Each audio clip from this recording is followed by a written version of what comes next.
अभी हम चौथा स्कंद का पहला चैप्टर मनु की पुत्रियों की वंशावली पढ़ रहे हैं। अभी अभी हम लोग स्टार्टिंग से पढ़ते आए हैं मैत्रेय और विदुर का संवाद। पिछले श्लोक में हम लोग पढ़े, मैत्रेय विदुर को बता रहे हैं अत्रि और अनसुया के घर में ब्रह्मा विष्णु महेश्वर तीनों जन्मे। तो विदुर जी को आश्चर्य हो जाता है, अरे अत्रि और अनसुया के घर में तीनों ब्रह्मा विष्णु महेश्वर जन्मे, ये कैसे? क्योंकि इसके पीछे कुछ रहेगा, इसके पीछे कुछ रहस्य रहेगा, कुछ महत्व रहेगा। इसके लिए उनको बहुत जिज्ञासा होती है, क्या हुआ, कैसे हुआ, ने बताइए करके। ये जो जिज्ञासा हम लोग देखते हैं, सभी के अंदर ये जिज्ञासा रहता है। अलग अलग अलग अलग हम लोग कथा में देखते हैं, परीक्षित महाराज सुखदेव गोस्वामी से जिज्ञासा करते हैं, आगे कैसे क्या हुआ, ऐसे कैसा हुआ, ऐसे करके। और इधर हम लोग देखते हैं शुका भगवान शिव और पार्वती भागवतम कथा कह रहे थे, तो भागवत कथा सुनते सुनते पार्वती शिव जी के गोद में सो जाती है। तो शिव जी आंख बंद करके कथा कह रहे थे, उसके ऊपर उधर पीछे पेड़ के ऊपर शुका, जो राधा रानी की जो शुका, वो बैठा था। वो सुनता है, अरे अभी पार्वती सो गई तो ये कथा अधूरे रह जाएगा, तो इसके लिए पार्वती की आवाज से हुंकार देते हैं, हाँ आगे क्या हुआ, आगे क्या, अरे सभी के अंदर कथा सुनने की इच्छा रहता है। नारद मुनि कयादु को कथा, उसके गर्भ में प्रहलाद महाराज सुन रहे थे। और इनका भी हम लोग सुनते रहे, सुभद्रा, सुभद्रा को भगवान कथा बता रहे थे, और सुभद्रा के गर्भ में अभिमन्यु सुन रहे थे कि गर्भ के अंदर भी इतने वो लोग इच्छा से वो लोग सुन रहे थे, एक कथा सुनने की इच्छा पहले से सभी के अंदर है। फिर 16 में वही बताया, 17 इसमें बताया मैत्रेय अनुसुईया विवाह कर लेने के बाद अत्रि मुनि के साथ जंगल में वहां ब्रह्मा जी से, पर ब्रह्मा जी ने क्या बोला, अभी आपको वंश की वृद्धि करना है, वंश की वृद्धि करना है, तो इसके लिए दोनों वृक्ष नामक पर्वत के ऊपर जाते।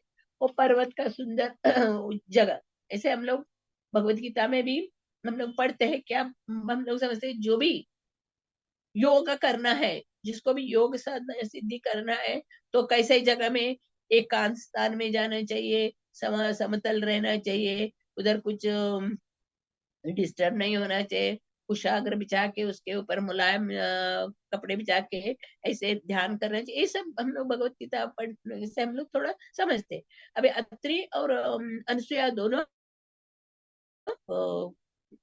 पर्वत पे गए, उधर सुंदर एक नदी बह रही थी, उसका नाम भी बता रहे हैं, निर्विंध्या नाम नदी बह रहे थे।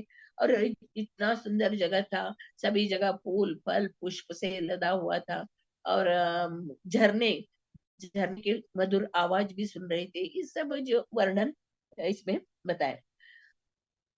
और यही हम लोग संदर्भ करदम मुनि और देवहूति के इसमें भी देखते हैं। करदम मुनि जब भी तपस्या कर रहे थे, देवहूति वही सरस्वती नदी के किनारे वो भी सेवा कर रही थी, वही ये सब हम लोगों ने उसमें भी देखा है। जब भी इसके पहले हम लोग देवहूति और करदम मुनि का जीवन चरित्र सब पूरा पढ़ा, और अभी मनु महाराज की दूसरी पुत्री अकुति का चरित्र में से ये आगे बढ़ रहा है। और अत्रि मुनि ब्रह्मा जी के पुत्र है, और अनसुया देवहूति की पुत्री है। दोनों अभी तपस्या कर रहे हैं विंध्या पर्वत, रेनेश्वर विंध्या नदी के किनारे वृक्ष पर्वत में तपस्या कर रहे हैं। इधर हम लोग अत्रि और अनसुया दोनों नाम के देखे। अत्रि यानी, अत्रि का मीनिंग क्या है, वो ऋषि तीनों गुणों से ऊपर है, सतो रजो तमो तीनों गुणों से ऊपर है, इसके नाम, उसके लिए उनका नाम अत्रि। और अनसूया, अनसूया का नाम मीनिंग क्या है, उनके अंदर असूया ईर्ष्या द्वेष नहीं है, वो शुद्ध निर्मल चित्त वाली है, साध्वी पतिव्रता स्त्री है वो, उसको अनसुया बोलते हैं। इधर दृष्टांत दिखाए, जिसका मन शुद्ध रहता है, जिसका निर्मल मन रहता है, उनके घर में भगवान खुद आते हैं। रामायण की कथा में भी हम लोग देखते हैं, चित्रकूट में अत्रि और अनसुया रहते थे। जब भगवान राम लक्ष्मण सीता उधर अरण्य में घूमते घूमते चित्रकूट आश्रम में जाते, तब अत्रि मुनि सीता माता को बोलते, अनसुया से मिलो, आइए हमारे कुटी में आइए करके बताते। फिर वो लोग अत्रि मुनि के कुटी में जाते हैं, और अनसुया ने सीता माता को पूरा स्त्री धर्म की पूरा शिक्षा देती है। स्त्री धर्म, स्त्री कैसे रहना चाहिए, कैसे, उसका बारे में अनसुया सिखाती है मन। और ये अत्रि मुनि ये भी बोल रहे हैं कि उधर चित्रकूट का उधर पर्वत में पानी नहीं था, पानी के लिए इतना तकलीफ था। फिर अनसुया ने ऐसे तपस्या की और मंदाकिनी उधर बह के आए, मंदाकिनी नदी उधर प्रकट हुई करके, ये सब हम लोग इसमें देखते। और अभी आगे हम लोग जा रहे हैं, श्लोक संख्या 19, 19 में। हाँ, इधर योगिक प्राणायाम द्वारा अपने मन को स्थिर किया और फिर समस्त आसक्ति पर संयम। इधर अभी वो प्राणायाम आसन, हम लोग ये लोग भी हम लोग देखा 8 आसन, यम नियम प्राणायाम से जो है आसन के बारे में इस भगवत गीता में हम लोग पढ़ा है। इधर अत्रि मुनि और दोनों प्राणायाम तपस्या कर ध्यान करने के लिए आसन लगा के बैठे। हाँ, आसन पे बैठ के कैसे बैठे हैं, कैसे, सॉरी, इधर अत्रि मुनि एक पाव के ऊपर खड़े हैं, और हवा हवा को ही पी के 100 बरस तक, वर्षों तक तपस्या कर रहे। हाँ, 100 बरस तक अनुसुईया बैठ के तपस्या कर रहे, और अत्रि मुनि एक पाव के ऊपर खड़े होके तपस्या कर रहे। हमारे जीव गोस्वामी पाद बताते हैं, ये प्राणायाम, प्राणायाम में हम लोग क्या करते हैं, आसन, आसन पे बैठने का यानी ऐसे बैठना चाहिए हमारे इंद्रियों को वश में करने। आसन के द्वारा हम लोग इंद्रियों को वश में करते हैं, और प्राणायाम के द्वारा मन को वश में करते हैं। हाँ? प्राणायाम के द्वारा मन को वश में करते हैं, आसन के द्वारा इंद्रियों को वश। इधर आध्यात्मिक ज्ञान की प्राप्ति नहीं होती है। अभी हम लोग कर्मी, ज्ञानी, निर्विशेषवादी, निराकारवादी, वो लोगों का हम लोग देखते, वो लोग कहाँ तक पहुंचते हैं, भगवान के बाहरी प्रकाश में ही पहुंचते। ऐसे देखे तो अत्रि मुनि भी निर्विशेषवादी थे। ब्रह्मा जी के 4 पुत्र हम लोग देखते हैं, ब्रह्मा जी के 4 पुत्र सनक, सनातन, सनंदन, सनत, चारों निर्विशेषवादी थे। वो भी घूमते घूमते घूमते घूमते कहाँ गए, वो लोग वैकुंठ लोक में।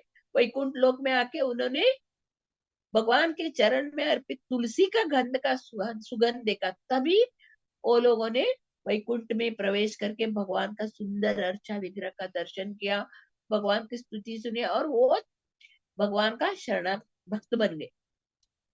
जब भगवान का चरण में अर्पित तुलसी के सुगंध से वो शुद्ध भक्त बन गए।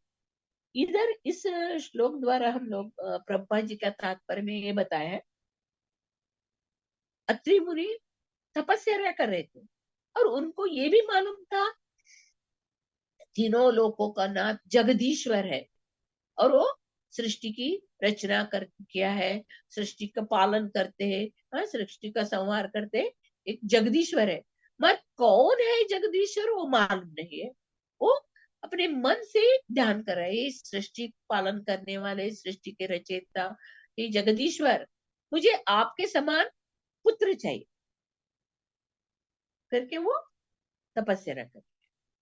इधर प्रभुपाद जी अपने तात्पर्य में बता रहे हैं, ऐसा प्रतीत होता है कि अत्रि मुनि को भगवान की विशिष्ट ज्ञान न था।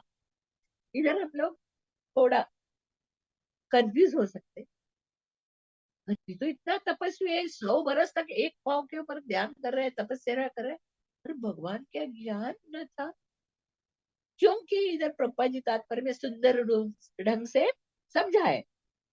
वैदिक जो ज्ञान है, वैदिक ज्ञान परंपरा से हम लोग देखते हैं कि कभी से ये वैदिक ज्ञान ब्रह्मा से शुरू होके ये परंपरा चलते आए हैं। तो वैदिक ज्ञान सब जगह फैला है और भगवान सर्वत्र है। भगवान का उपस्थिति अणु रेणु तृणकाश में भगवान समाये हुए हैं और प्रत्येक वस्तु उन्हीं से उद्भूत होती है। प्रत्येक वस्तु की रक्षा वही करती है, अंत में उनके अंदर ही समा हो जाता है। ये सब वैदिक वैदिक शास्त्र में हम लोग को पढ़ने को मिलता है। तैतरीय उपनिषद इसमें भी बताया उन्होंने, यतो ता इमानी सुतानी। वैदिक मंत्रों से भी श्री भगवान के संबंध से ज्ञान प्राप्त होता है। ध्रुव महाराज 5 बरस के बालक थे, जंगल में गए, नारद मुनि के संपर्क में उन्होंने वैदिक मंत्र ओम नमो भगवते वासुदेवा ये मंत्र सिखाया। तो बस ध्रुव महाराज ने वो मंत्र का जप करके भगवान का दर्शन किया। ये वैदिक मंत्र से हम लोग भगवान को जान सकते। ब्रह्मा जी ब्रह्मा जी ब्रह्म ब्रह्मा जी का ग्रंथ जो ब्रह्मा जी लिखते हैं ना, ईश्वरा परमा कृष्ण सच्चिदानंद विग्रह अनादिरादिर गोविंद सर्व कारण कारणम। ब्रह्मा ब्रह्मा जी बता रहे हैं। और ईशोपनिषद ईशावास्यम इदम सर्वम यत्किंचित जगत्याम जगत तेन तेक तेन मुंजिता मागृत कस्य सृजन ईश्वरा परम कृष्ण सच्चिदानंद। सभी वैदिक शास्त्रों में मंत्रों में भगवान के बारे में सब कुछ बताया हुआ। भगवान का हम लोग हम जैसे लोगों के लिए व्यासदेव के पिता पराशर मुनि ने 6 ऐश्वर्य किसके पास है उसको भगवान बोलते। ये भी हम लोग भगवत गीता का इस वैदिक शास्त्र से हम लोग समझ सकते हैं। इधर प्रभुपा जी प्रस्तुत कर रहे हैं, उनको वैदिक स्तोत्र भी मालूम नहीं था, वैदिक शास्त्र भी ज्ञान नहीं था, और भगवान के बारे में भी कौन भगवान है मालूम है। भगवान कौन है, कैसा है, क्या नाम है, क्या रूप है, क्या परिकर, वो कुछ मालूम। अभी हम लोग भौतिक दुनिया में भी हम लोग देखते भगवान भक्ति यानी भगवान धर्म का पालन करने वाले काफी लोग धर्म का पालन करते हैं। आधा लोग नास्तिक है, आधा लोग भगवान को मानने वाले, मगर हम लोग भी पूजा कर रहे हैं, हम लोग भी कर रहे हैं, मगर भगवान कौन है तो किसी को मालूम नहीं। किसको भगवान कौन है, भगवान किस तरह हमारे रक्षा करते हैं वो मालूम नहीं। वो लोग अपने मनगढ़ंत 33 कोटि देवी देवताओं को पूजा करते रहते हैं। इसके लिए प्रभुपाद जी ने हमारे लिए इतना सुंदर घर बनाया है, हाँ? भगवान का ज्ञान प्राप्त करने के लिए, नहीं तो हम लोग भी मूर्ख जैसे घूमते थे। प्रभुपाद जी ने जब इस्कॉन स्थापना की, तभी ऐसे तभी गिलेनबर्ग ओ ऐसे इसको प्रेसिडेंट करके बनाया, मंदिर का प्रेसिडेंट बनाया। वो लोगों ने सब बोलने लगे प्रभुपाद जी को, प्रभुपाद एक गॉड कॉन्शियसनेस ऐसे लिखने का, इस मंदिर का नाम कृष्ण भावनामृत संघ नहीं, गॉड कॉन्शियसनेस ऐसा लिखने का कैसा बोलना चाहिए करके वो लोग सब प्रभुपाद जी को बोल रहे थे। तभी प्रभुपाद जी ने बताया हु इज गॉड, कौन भगवान है जो सृष्टि रचना करने वाले, सृष्टि को संभालने वाले, सृष्टि को संहार करने वाले कौन भगवान है? इसके लिए भगवान एक ही है, भगवान कृष्ण।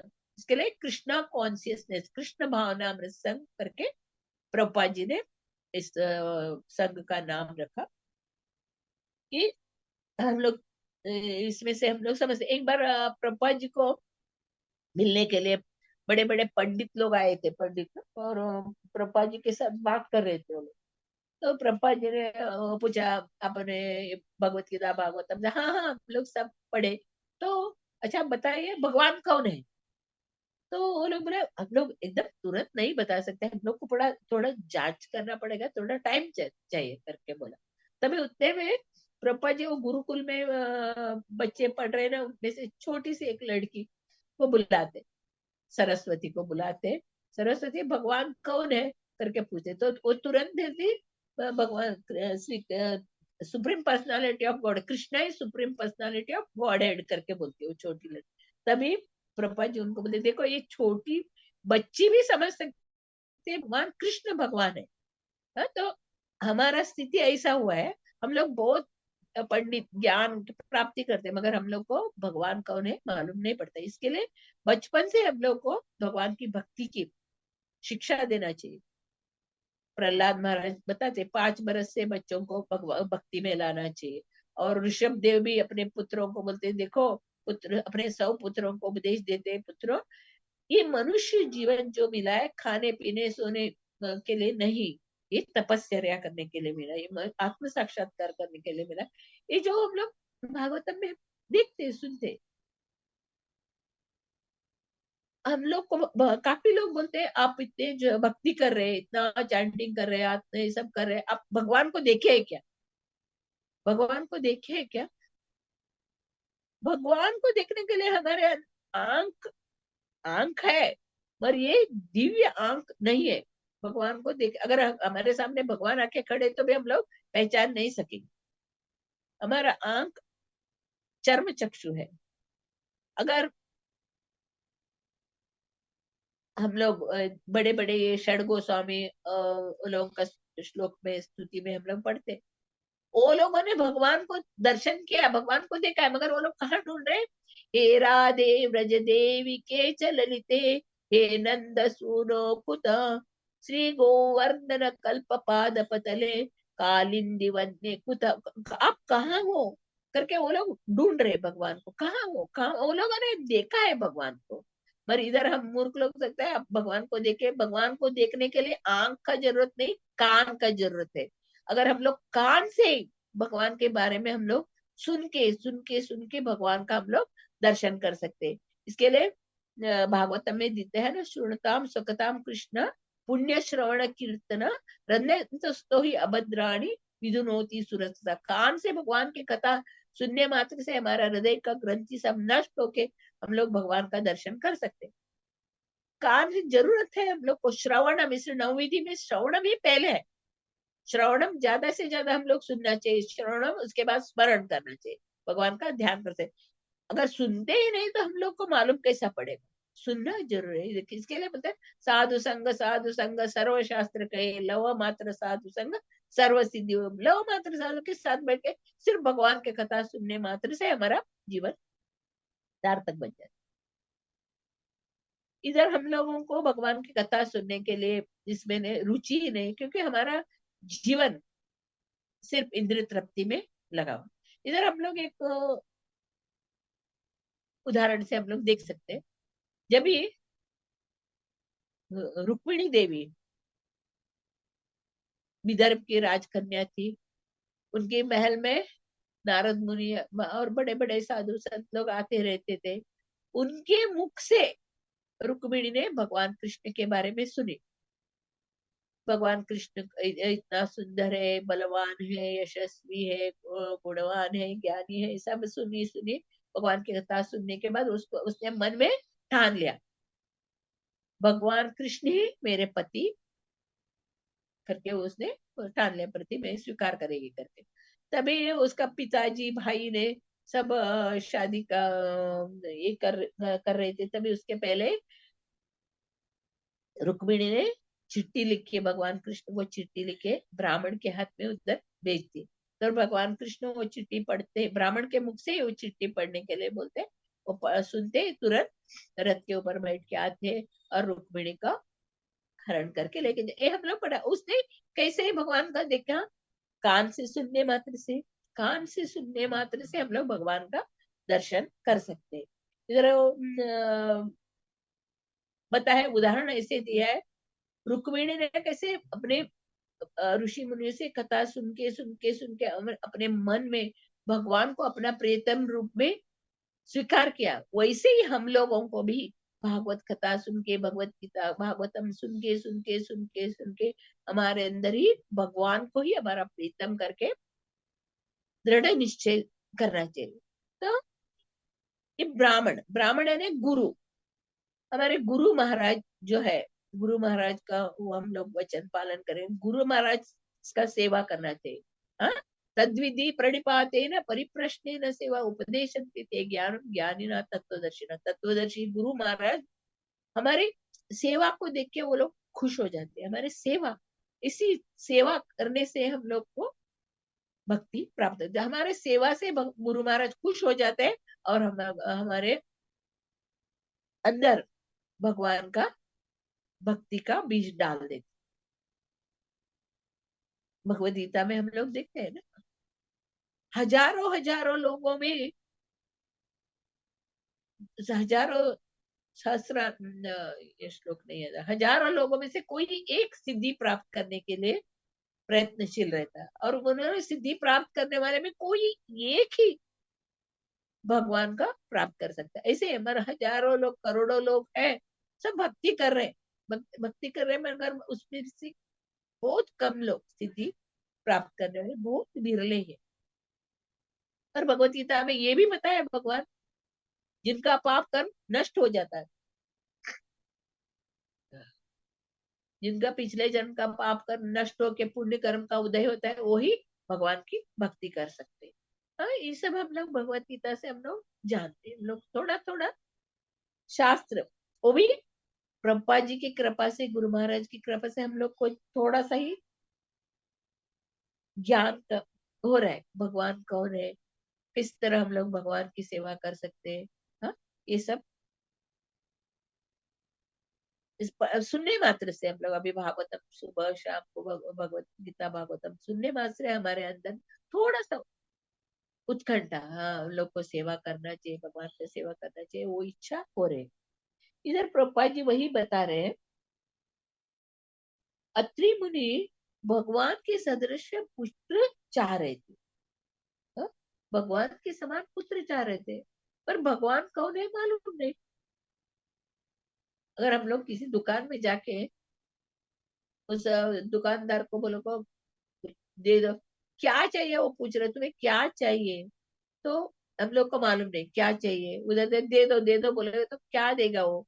इसी तरह इधर अत्रि मुनि तपस्या कर रहे थे, भगवान के समान पुत्र चाहिए, मगर उनका मन कैसा था, तीनों सृष्टि करता, पालन करता, संहार करता, तीनों को ध्यान कर रहे थे, और उनको कंफ्यूज हो रहा था, कौन भगवान है, कौन जगदीश्वर है, कौन ईश्वर है। तो वो खुद अत्रिपुरी से प्रार्थना करते हैं, आप तीनों में से कौन भगवान है, हाँ कृपा करके मुझे बताइए, और आपके समान ही मुझे पुत्र पुत्र दीजिए करके वो प्रार्थना करते अत्रि मुनि। आगे ये इधर से पूरा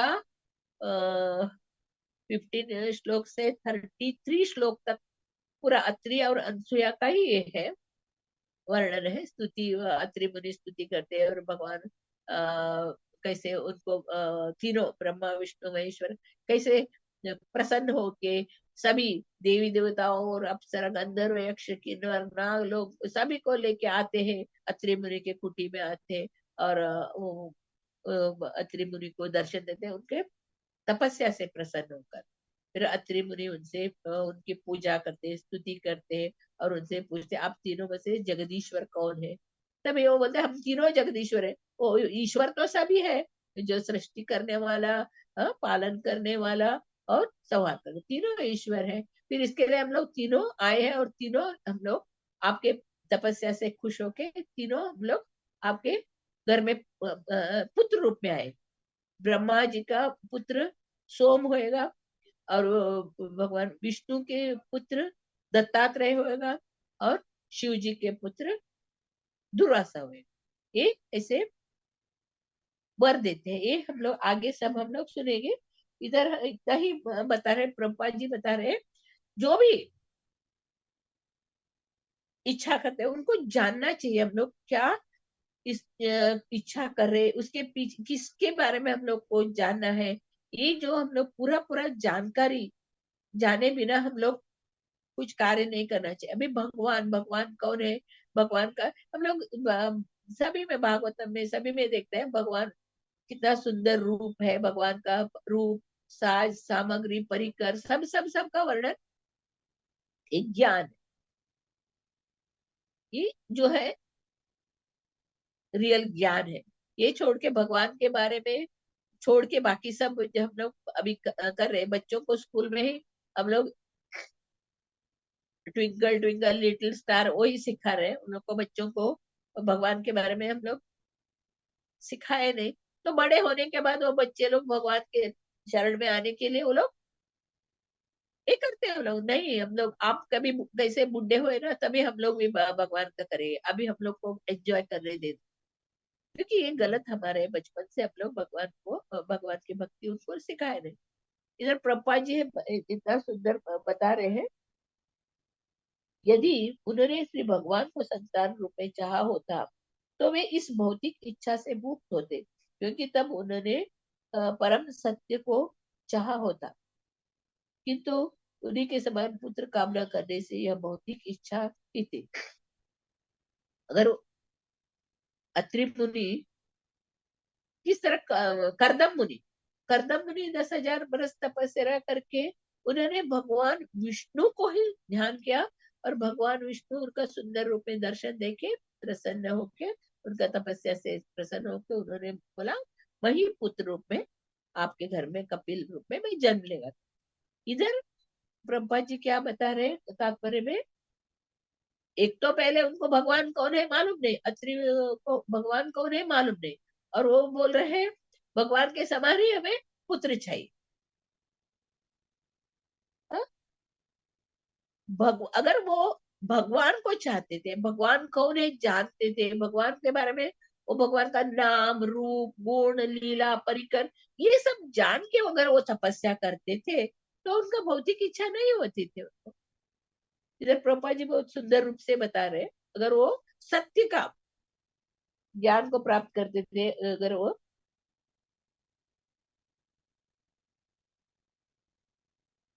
परम सत्य को चाह होता, वो परम सत्य भगवान को चाह होता, उनके अंदर इच्छा ही नहीं होती थी। क्योंकि भगवान की प्राप्ति होने के बाद कुछ इच्छा ही नहीं रहता। भगवान को जो प्राप्त करने वाले के अंदर अन्य अभिलाषिता शून्य, इच्छा ही नहीं रहता है। अन्य अभिलाषिता शून्य, उनके अंदर इच्छा ही रहता है। तो जो अगर इच्छा है तभी वो भगवान का दर्शन करते ही सब भाग जाता है, इच्छा भाग जाती। जैसे ध्रुव महाराज, ध्रुव छोटा बालक, वो क्या इच्छा लेके गए थे, मेरे पिताजी से भी बढ़कर, हमारे से भी बढ़कर मुझे राज्य चाहिए, इतना बड़ा राज्य चाहिए करके वो इच्छा से उन्होंने तपस्या की। जब भी भगवान का दर्शन हुआ, भगवान का दर्शन हुआ तो मांगो, आपने किसके लिए तपस्या की मांगो करके भगवान बोल रहे हैं उसको। अपने शंख को ध्रुव के माथे पे स्पर्श करते, क्योंकि ध्रुव भगवान को देख के, भगवान का जो सुंदर रूप देख के वो एकदम स्तब्ध हो गए थे। तभी जब भी भगवान शंख को उनके माथे पे स्पर्श कराया, तभी वो स्तुति करने लगे और बोलने लगे नहीं नहीं मुझे कुछ नहीं चाहिए, भाई कांच के टुकड़े के लिए तपस्या की थी, आप हीरे मिल गए, हीरे मिल गए, मुझे और किसी चीज का जरूरत नहीं है करके ध्रुव महाराज स्तुति करते। इधर ब्रह्मा जी वही आशय बता रहे, अगर जो सत्य को प्राप्त करता है, जो भगवान को प्राप्त करता है, उसके अंदर इच्छा नहीं रहती। हाँ? इधर वही बता रहे, इच्छा नहीं होती। इसके लिए प्रभुपाद जी ने इसमें बता रहे हैं, भक्त जो रहता है, भक्त हमेशा अपने काया वाचा मनसा भगवान को शरणागत रहता है। हाँ, इसमें भी हम लोग, ये इसके भी हम लोग एक, इसके पीछे भी एक स्टोरी है, हम लोग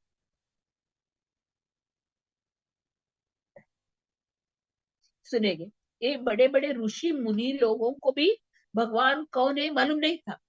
ऋषि मुनि लोग तपस्या करते, हजारों बरस तपस्या करते, उन लोगों को भी भगवान कौन है मालूम नहीं था। एक बार भृगु मुनि को जो भगवान कौन है ढूंढ के ला, अब करके उसको भेजते। भृगु मुनि किधर जाते हैं, पहले ब्रह्मा लोक में ब्रह्मा जी के पास जाते हैं। ब्रह्मा जी के पास से ब्रह्मा को लगता है मेरा पुत्र आ गया, बेटा आ गया, मुझे दंडोत प्रणाम करेगा, मुझे मिलने आएगा करके। वो दूर से देखता है, वो प्रणाम नहीं करता है, सीधे जाके ब्रह्मा जी के सामने खड़े रहते प्रभु मुनि। तो तुरंत ब्रह्मा जी को गुस्सा आता है, इतना उद्दंड है, एक प्रणाम तक नहीं किया पिता के सामने आके करके, उसको गुस्सा आ जाता है। तो ब्रह्म मुनि उधर से चले जाते हैं, और कहाँ जाते हैं, शिव जी के धाम कैलाश में जाते हैं।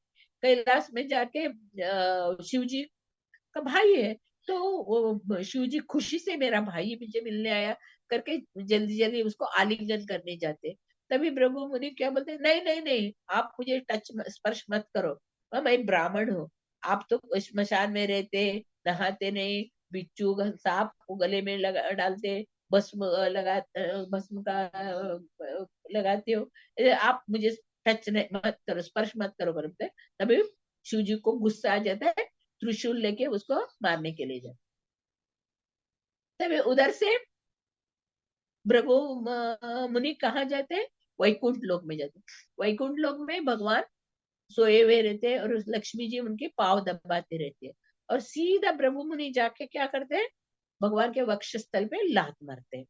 तो भगवान के वक्षस्थल पे रात लात में भगवान उठ के भृगु मुनि का चरण पकड़ते हैं, हे ब्राह्मण, हाँ, आपका वो चरण को चोट तो नहीं लगा, मेरा तो हृदय ये है कठोर है, आपका ब्राह्मण का पाँव मुलायम है, एकदम मृदु है, आप स्पर्श से आपको चोट तो नहीं ना, चलो मैं संभालता हूँ करके भगवान उठ के भृगु मुनि का पाँव दबाते और बोलते, हाँ मेरा गलत हो गया, ब्राह्मण आते मुझे आपका सेवा करना चाहिए था ना, मैं सो के सोया था, हाँ करके भगवान बोलते, नहीं नहीं आप ब्राह्मण महान हो, ब्राह्मण का सेवा करना है करके भगवान उसको पाव दबाते बोल रहे, तभी भृगु मुनि के आंखों से आंसू गिरता है। और उधर ही चरण में बैठी हुई लक्ष्मी देखती है, तो तुरंत वो बोलती है, ब्राह्मण मैं आज से तुम्हारे घर में नहीं आने वाली। ब्राह्मणों के घर में लक्ष्मी नहीं जाती, सब मतलब वो भृगु मुनि बोलते हैं, प्रणाम करता है और उधर से चला जाता है। इससे हम लोग देख सकते हैं भृगु मुनि ने शरीर से, मैंने मन से किया था ना पहले, ब्रह्मा जी को मिलने गया था, मन से वो सीधा खड़ा रहा, दंडोत प्रणाम नहीं किया, मन से वो एक कर दिया, खड़ा था, उसे गुस्सा आ गया, ब्रह्मा जी को गुस्सा आ गया। फिर दूसरा, आलिंगन करने के लिए शिव जी के पास आलिंगन करने के लिए जाता है, वो शरीर, वाणी, शरीर, हाँ।